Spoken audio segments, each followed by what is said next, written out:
This is the picture, I think, that has come to symbolize this whole fiasco. This photo, I think, represents better than maybe anything else what happened in Wisconsin last week. There is a voter in Milwaukee noting that this was ridiculous. As many of you surely remember, what happened in Milwaukee in particular was that there were only 5 voting stations out of 180 that were open for people to vote because, of course, the difficulty of rounding up people to actually staff all of these voting stations, leading to long lines for people who wanted to turn up to vote. But what is really going on in this picture, I think, in this photo, is being driven because of the partisan wrangling associated with how to handle voter access. So what does all of this have to do with November's presidential election coming up on November 3rd?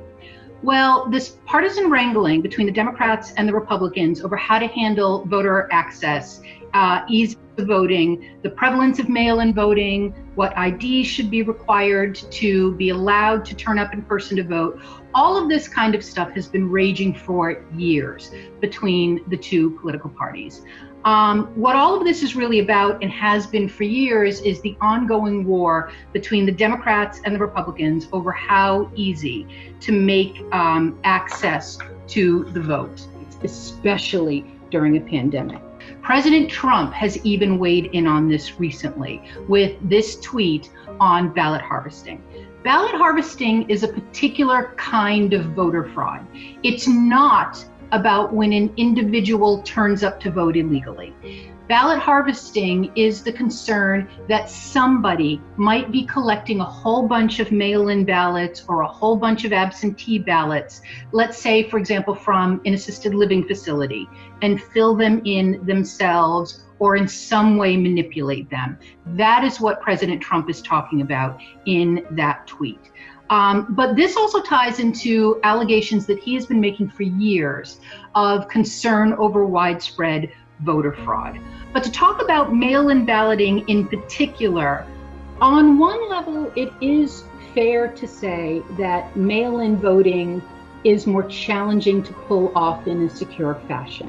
On the contrary, we have 5 states right now that vote pretty much uniformly through mail-in balloting, and these states do not report widespread problems. Ballot harvesting is something that happens. Probably the most high-profile recent example of this surely was in North Carolina in 2018, when a congressional election had to be run again the following year after evidence surfaced that a Republican political operative had been collecting ballots surreptitiously to help the candidate that he supported.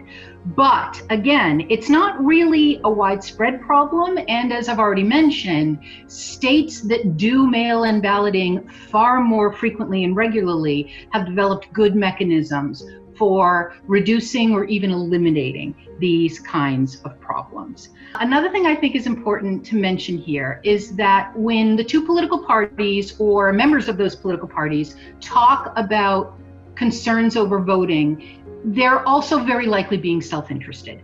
Democrats think that easier access to the ballot helps them. Republicans think that easier access to the ballot hurts them. President Trump has even said this. So all of this is also kind of mired in the self-interest of the two political parties. My take on it is that I don't really care about their particular self-interest. And here's why. I think that the answer to these questions about whether to make voting access easier or harder, especially during a pandemic, is that we should make it easy. We are supposed to be a representative democracy after all. And what we know is this: there is a lot of evidence that in-person voter fraud, an individual showing up at the ballot to vote illegally, is a vanishingly rare problem. I would never say that it never happens, but it does not happen in any kind of substantial numbers. Things like ballot harvesting are a different concern for states that are thinking about moving towards a more substantial mail-in voting system during this current pandemic. Again, those elections can be more challenging to pull off securely, but the states that do this, including Oregon, including Utah, have shown that with thoughtful planning and preparation, those problems can be overcome.